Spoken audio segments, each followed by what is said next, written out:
O'zbekistondan chet elga immigratsiya qilmoqchimisiz? Eng oson yo'llari bu talabalik vizasi orqali bemalol immigratsiya qilsangiz bo'ladi. Hozirgi kunda trendga chiqayotgan va xavfsizligi va juda ko'p talabalarga, oilaviy talabalarga yoqayotgan davlat bu Avstraliya. Kelinglar, yaqinda vizasi chiqqan, Avstraliyaga vizasi chiqqan talabalarimiz, ya'ni oilaviy talabamizni keysini birma-bir tushuntiraman.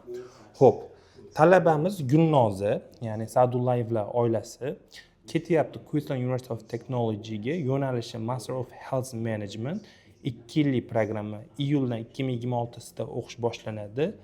Iyunni 2028da tugaydi. 2 yil o'qiydi va vizasi 20-julay 2026da berilyapti va 30-avgust 2028 gacha.